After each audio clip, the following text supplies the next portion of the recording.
Nossa, velho. Então, aí, tipo, é isso aí, né? Minha mãe adorou, né? Minha avó, então, nem se fala, né? Nossa, olha que lindo, que fofinho. Olha só que cara de menino de respeito. Eu falei assim, esse que é o problema, um menino de respeito, né? Não é um homem, né? Sem barba é uma bosta. Vocês não vão respeitar, entendeu? Vocês já nem estão respeitando. Já não respeito de barba, vão respeitar sim. Entendeu? Não é. Não. É um... Não, eu vou te Foi um contar. sacrifício justo pela Ficou mulher. legal, Não, aquele mas sacrifício ela grande, vai foi crescer legal. de novo, eu não vou mais Pegada, raspar, hein, entendeu? bufa? Na verdade, todo ano eu fazia isso, entendeu? Todo ano eu raspava a cabeça e tirava a barba, né? Agora, na verdade, já fazia tempo que eu não tirava a barba. Fazia pelo menos uns 2 anos. Mas cresce rapidinho, 2 semanas já tá grande de novo. Ó, propaganda do Molicentro. Galera, vamos estudar um pouco? Deixa eu pegar aqui. Deixa eu achar aqui. Capítulo 16, Renascimento e Reforma, lá no caderno de atividade, página 10. Página 10 do caderninho de atividade de vocês. Vamos lá.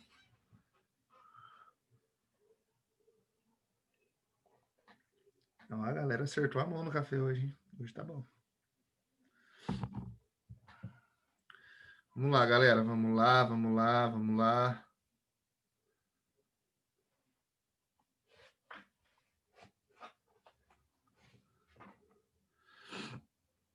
Todo mundo abriu aí já?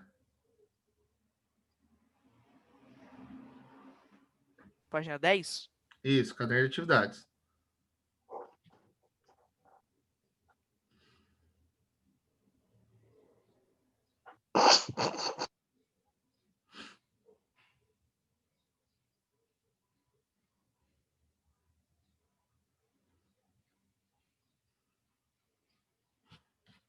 Então vamos lá, pessoal. Renascimento e reforma. Às vezes vocês podem pensar o seguinte: por que o ata a réu que a galera misturou o Renascimento com a Reforma Protestante? Já vou explicar o conceito do porquê que essa mistura parece ser um pouco estranha, certo? Aos olhos de quem estuda, certo? Porque o Renascimento, ele é um conceito racional de revolução do período, que vai contra um pensamento místico religioso. E a Reforma Protestante é uma revolução de caráter religioso. Então, teoricamente, se você pegar, assim, só explicando rapidamente, a grosso modo, se você pegar as bases da ideia renascentista de valorização do ser humano, valorização valorização da questão física humana, ela não tem nada a ver com o renascimento cultural, ela não tem nada a ver com a reforma em si, tá? Mas só que existe uma coisa em comum que liga o renascimento à reforma. Existe uma coisa em comum que liga o renascimento à reforma. Aí você pensa, como que duas paradas diferentes existem um ponto de ligação em comum? O ponto de ligação em comum do Renascimento e da Reforma é o ponto que elas vão criticar centralmente a mesma instituição, que se chama,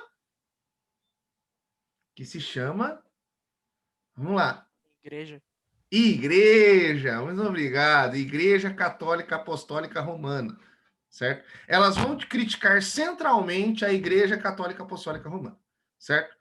O Renascimento, por isso eu queria ter um quadro aqui para poder escrever as coisas, entendeu? Às vezes eu fico meio que maluco quando não tem alguma coisa para escrever, principalmente que eu tenho que dar aula sentado, porque eu odeio dar aula sentado.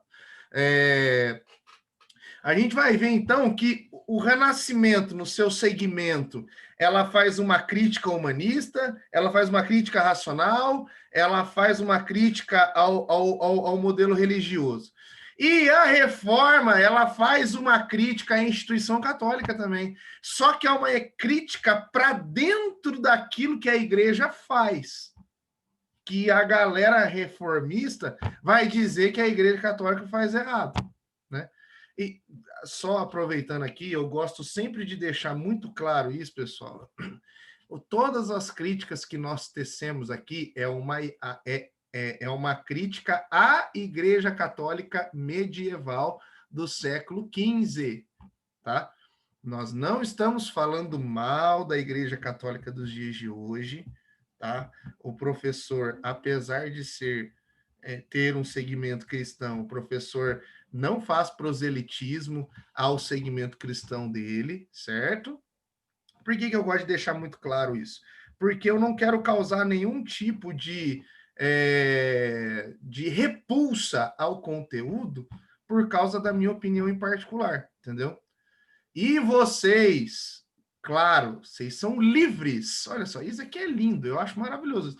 Vocês são livres, pessoal, para criticar, questionar e principalmente rebater as ideias, entendeu? Eu acho que o mágico da aula de história é isso, entendeu? É você ter autonomia para fazer críticas diretas, entendeu?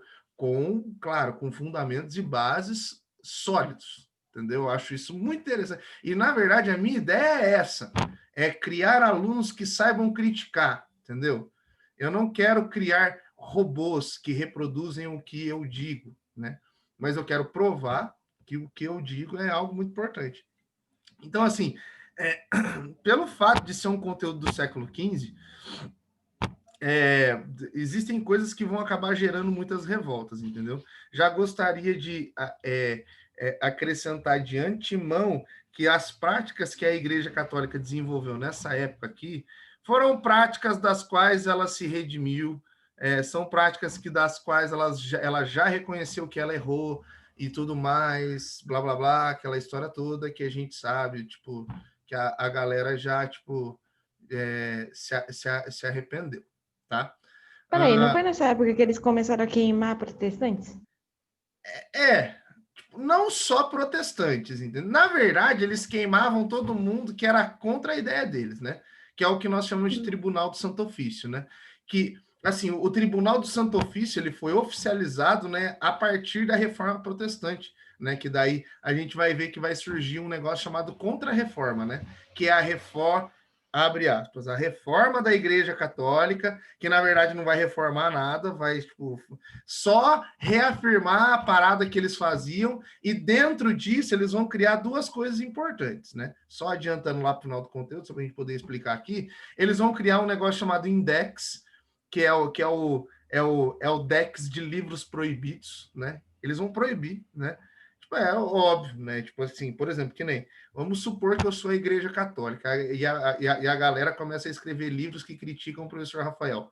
Óbvio que eu não vou gostar disso, eu vou mandar proibir, tipo, a galera de comercializar o rolê que fala mal de mim, entendeu? Óbvio, lógico, ninguém, né? Acho que. Eu até acho muito plausível, entendeu? Acho errado também, mas eu acho muito plausível. Tipo, a galera vai ficar falando mal de mim? Vai bosta, vou mandar matar todo mundo. Você pode ter certeza que a maioria das pessoas mandariam fazer isso, entendeu? A gente só não faz isso porque a gente vive no mundo que a gente vive hoje.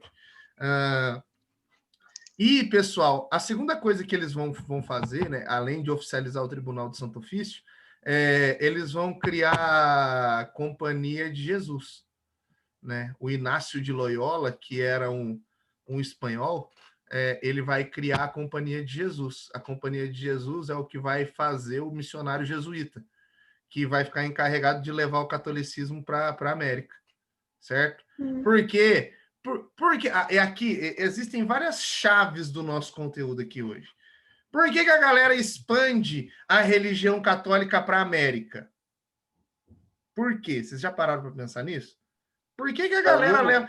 Para que o catolicismo vai vir para a América? Qual que é a função disso? Eu gosto muito de fazer essa pergunta para todo qualquer tipo de conteúdo. Qual que é a função disso? É tipo... eu até conversava disso com um amigo meu. A gente vai começar a produzir conteúdos digitais em rede social, né? Eu vou ser a figura da câmera e ele vai ser o cara que vai investir dinheiro, entendeu? E por que eu vou ser o cara da câmera? Vocês já podem perceber, né? Eu não tenho vergonha de falar aqui na câmera, nem pessoalmente, nem na câmera, nem em lugar nenhum. entendeu? Às vezes eu fico com vergonha, mas eu falo mesmo assim, por quê? Porque Deus me fez assim.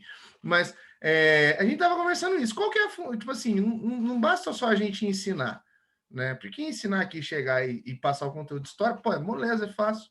Até minha avó, que está com 80 anos, faz isso. Agora, explicar o para quê. Para que a gente aprende isso? Isso é muito importante. Daí ele estava falando assim, para que a gente aprende Bhaskara, né?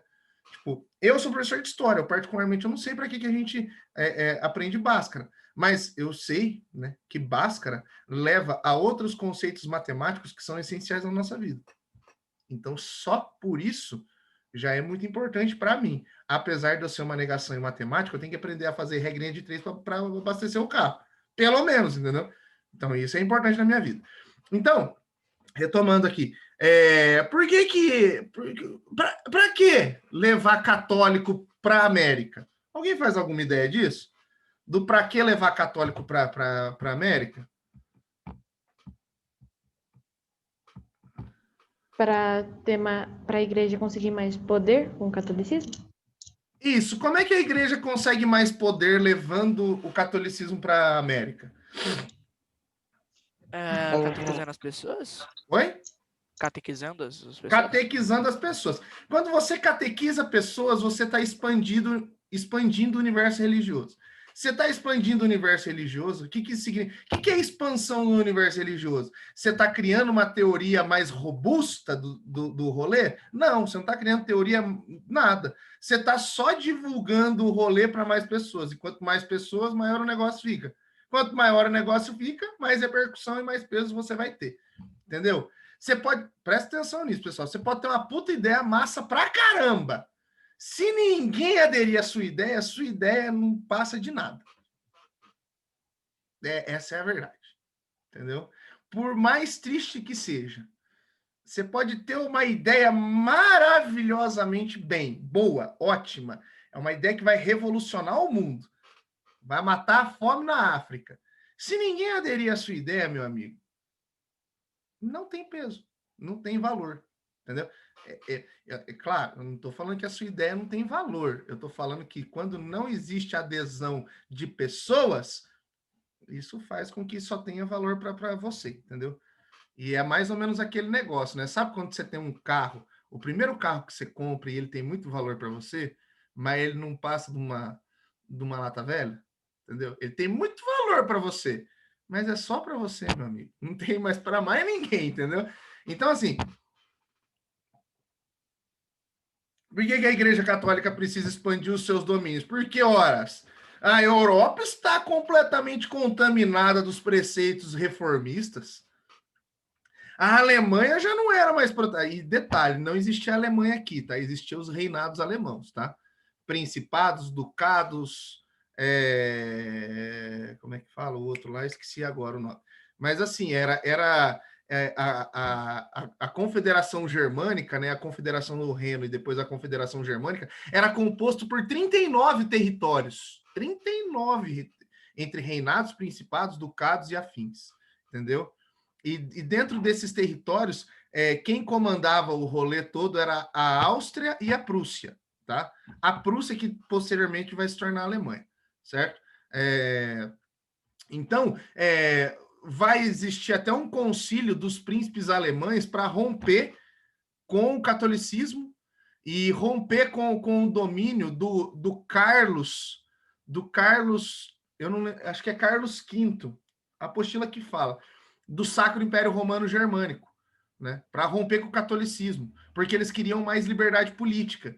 E eles sabiam que para eles terem mais liberdade política, eles precisavam ter liberdade religiosa, entendeu? Porque tudo que a igreja falava, a galera assinava embaixo, entendeu?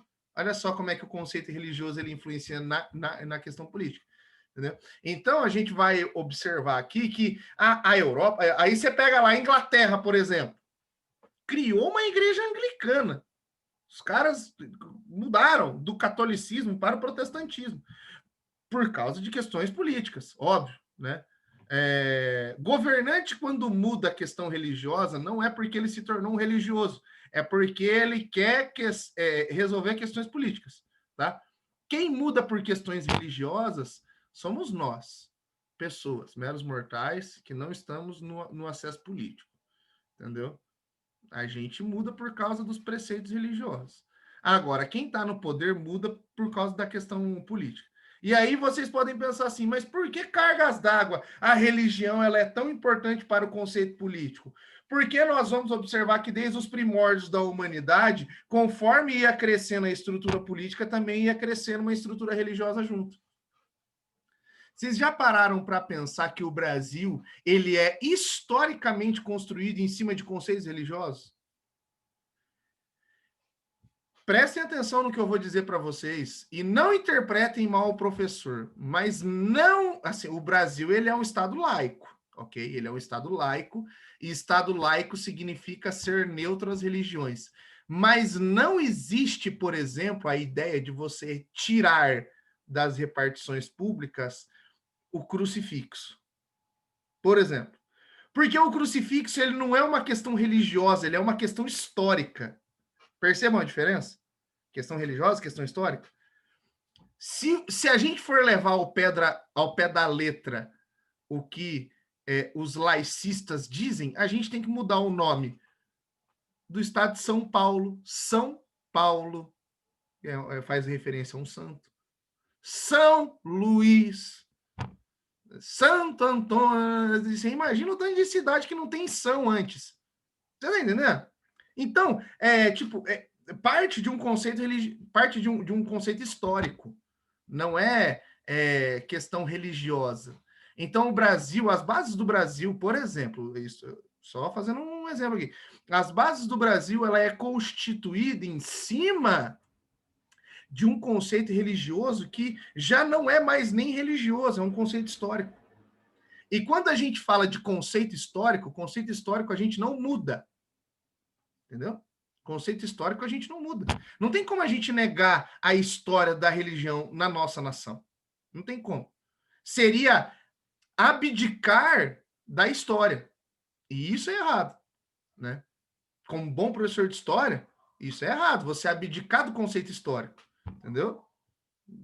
Mais ou menos essa. Assim como também é errado a gente abdicar dos conceitos religiosos africanos, dos conceitos religiosos nativos, porque isso tudo colaborou para a formação social, histórico do que nós somos hoje. Ok? Tranquilo até aqui? Sossegadinho, né? Pessoal, então, falando de reforma, voltando àquilo que a gente estava falando, fechando aqui esse leque, voltando para aquilo que a gente estava falando, a Europa ela estava completamente persuadida pelo conceito protestante. Então, a Igreja Católica estava enfraquecida porque perdeu fiéis. Uma vez que se perde fiéis, você tem que fazer de tudo para conquistar novos fiéis ou readquirir os antigos. Readquirir os antigos fiéis não ia rolar, porque o protestantismo ele veio com uma crítica com os dois pés no peito da galera, entendeu? A crítica protestante ela estava baseada em 95 teses que deixaram a igreja assim de calça arriada, literalmente falando. Porque a igreja católica sabia que os caras faziam isso. A igreja católica sabia que vendia salvação e nenhum lugar na Bíblia fala isso. E é um fato, tá? É um fato. A igreja católica sabia que existia um monte de, tipo assim, de questão relacionada à relíquia religiosa. Se você comprar um pedaço da madeira onde Jesus Cristo foi crucificado, você será protegido o resto da sua vida, por exemplo, né? Aonde que fala essa parafernália na Bíblia? Você tem um pedaço da cruz de Cristo. Detalhe, que nem tinha como ter um pedaço da cruz de Cristo, entendeu? Tipo, não tinha nem como, entendeu? Da galera ter esse instrumento, entendeu? Para comércio, entendeu? Mas vamos supor que tivesse, né? E a galera vai vender um pedaço da cruz de Cristo. Pô, beleza, é óbvio que na época poderia ter sido eu que ia comprar um pedaço da cruz de Cristo, entendeu? Mas assim, daí você pensa, meu, mas onde que fala isso na Bíblia, que você tem um pedaço de algum utensílio de Cristo? Isso vai te fazer uma pessoa mais protegida ou menos protegida, porque não tem na Bíblia algo que fala isso, entendeu? Se tivesse... No caso, se a pessoa tivesse o pedaço vamos supor, da cruz e fosse curada por algo, seria pela fé dela, né? Não pela Pô, pedaço de... agora você imagina só. E aí eu não queria fazer essa crítica atual, entendeu? Mas tudo leva para isso. Não tem como. Toda vez que vai dar essa aula, tem que fazer isso, né? E isso mexe muito com a questão de fé das pessoas. E as pessoas, infelizmente, interpretam errado isso, tá? Mas, assim, eu quero deixar sempre bem claro que não é uma crítica à pessoa, entendeu? É uma crítica ao procedimento, porque eu, como bom estudante de teologia, que eu já estudei teologia, eu tenho que fazer essa crítica, gente. Quem foi que inventou a ideia que, perdão, gente, de coração, eu não quero, isso vai ficar gravado, entendeu? Se alguém quiser meter o pau em mim depois, vai meter, não tem problema. Mas quem foi que inventou que disse que deixar um copo com água em cima de uma TV e alguém... Eu estou fazendo essa crítica porque eu sou evangélico, gente, tá? E eu, né, mais que ninguém, eu vi muito isso, né? Minha mãe fez muito isso. Eu vi a minha mãe fazendo isso. Entendeu? Minha mãe é religiosa de berço, entendeu? Quem foi que falou, tipo, que colocar um copo em cima de uma TV com água e alguém orar neste copo vai te fazer curar alguma coisa, né? Tipo, é a questão da fé. Pô, beleza, né? Se você pega o conceito cristão da coisa de Bíblia, né? Você vai saber, por exemplo, o conceito de cura é porque Cristo morreu na cruz e levou sobre ele todas as dores. Não é porque você colocou um copo em cima da TV com água, meu amor, entendeu? Não é por causa disso. Entendeu? Eu tento explicar isso da melhor maneira possível, tipo assim, para não ofender as pessoas, entendeu? Quem foi que falou? Nossa, já está acabando a aula, já que beleza. Ah, tá. Não, é só aviso, falta 5 minutos ainda. Quem foi que falou que tipo assim, gente, não, sério, não me interpretem mal. Quem foi que falou que você ficar, tipo assim, se batendo vai fazer você menos errado? Por exemplo, existe isso, a autopenitência. Vocês já ouviram falar, É mas coisa da época da peste, não? sim, também. É porque a galera falava assim, pô, a peste está acontecendo por causa da gente. Pô, vamos se bater aqui então. Vamos se bater porque a gente paga pelos pecados agora e não pega peste. Aí pega a E peste. aí, olha que maravilha, né? O duro é quem se batia, pegava a peste e morria ainda. Olha que beleza. Sofreu 2 vezes. Olha que beleza. Né? Hoje em dia ninguém quer se bater, né? Covid torando aí, ninguém quer se bater, né? Mas você pode ter certeza que alguém deve ter feito isso até hoje, Mas tá? com certeza. Você pode ter certeza. É que não é falado e, né? Porque isso meio que já se tornou uma vergonha, né? Mas você pode ter certeza que teve gente. Você pode ter certeza que teve gente que até começou a orar mais e rezar mais, não é? Cara, Ah, mas isso daí é certeza, pô. Sim, eu nem tô falando do conceito de tipo assim, de penitência e tudo. Ah, não, se eu orar mais, será que as coisas vai melhorar? Cara, assim, se você ler um pouco de estrutura cristã, de Bíblia, você vai saber que Deus está no controle de todas as coisas. Eu não estou falando que você não pode orar mais ou menos, enfim, você é livre, entendeu? Mas não, tipo, sabe, é uma parada que não tem muito o que você fazer, entendeu? Que foge do seu controle, entendeu? Assim, é claro que a gente está numa aula de história, mas a gente está falando de conceito religioso aqui. Se você é cristão, você entende que Deus está no controle de tudo, você pode plantar uma bananeira orando, que você não vai mudar o que Deus quer, entendeu? Não vai, entendeu? Assim, e eu nem estou falando que Deus quis o Covid ou deixou de querer, entendeu? Cara, tipo, isso daí é uma ordem da humanidade, entendeu? A humanidade vai ter doença, a humanidade vai ter um monte de coisa, entendeu? Tipo, não é tipo, é Deus que mandou o Covid. Mano, é Deus que mandou os caras mandar passar fome, é Deus que mandou. Não é, entendeu? É coisa do ser humano, entendeu? Eu acho muito legal quando a galera começa a criticar, por exemplo, e aí eu vou fazer um proselitismo leve, assim, em termos cristãos, entendeu? Leve. Eu acho muito interessante quando, tipo assim, a galera começa a falar assim, porque se Deus existe, por que existe fome na África? Pô, existe fome na África porque tem um monte de ser humano horrível que não tem capacidade de olhar para o outro e agir de humanidade e matar a fome dos caras. Simples. É por causa disso que existe fome no mundo. Não é Tem um porque Deus ponto. quis. É porque tem ser humano ruim o suficiente para fazer outras pessoas passarem fome. Só por causa disso. É o que eu costumo dizer, entendeu? Então, tipo assim, não é, tipo, assim, a gente, quando a gente trabalha o conceito de reforma protestante, universo religioso, a gente estuda isso, entendeu? A gente fala disso, a gente debate muito isso, e meio que vira um debate um pouco religioso também. Eu acho isso muito saudável também, porque todo mundo aqui é democrático, ou eu espero que seja, pelo menos, certo? Mas, assim, é muito fácil a gente culpar um ser divino de um problema que foi a gente que criou. Porque a gente soca a culpa lá no cara, beleza. Tô aqui, ó, livre. Eu sei que eu fiz, eu não faço a minha parte, boto a culpa no ser divino e boa. Isso é até um conceito filosófico. Nietzsche fala muito disso. Nietzsche, para quem não sabe, ele é um ateu, e por isso que eu gosto do Nietzsche nesse ponto. Entendeu? Porque o Nietzsche, ele fala todas as verdades que os cristãos precisam escutar, mas que fecham os ouvidos porque machuca. O Nietzsche teve um livro dele que ele se eu não estou enganado, é Filosofia do Martelo ou Fenômeno da Zaratustra, não lembro agora. Mas ele tem um livro que ele escreve assim, mano, se você é cristão porque você tem medo do inferno, você não passa de um bundão. Porque você tem medo de queimar no fogo do inferno. E isso te faz uma pessoa fraca. Então, por si só, você já não é uma pessoa que vai para o céu, então. Porque você é uma pessoa fraca. Entendeu? Porque você é uma pessoa que não merece. Você é cristão porque você tem medo do inferno, isso te faz um merda. Entendeu? Agora, se você é cristão porque você almeja o paraíso, você não passa de um puto egoísta. Porque você está visando o bem próprio. E ele está errado? Aí eu sou obrigado a chegar e ele está errado?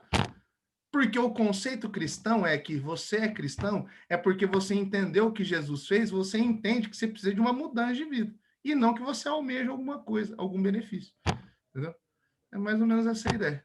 Galera, a gente continua na nossa segunda metade. É 9h30, né? Que fecha, né? Né? Eu Aguenta lá que sinceramente daqui a não pouco a lembro. gente já volta a falar aqui.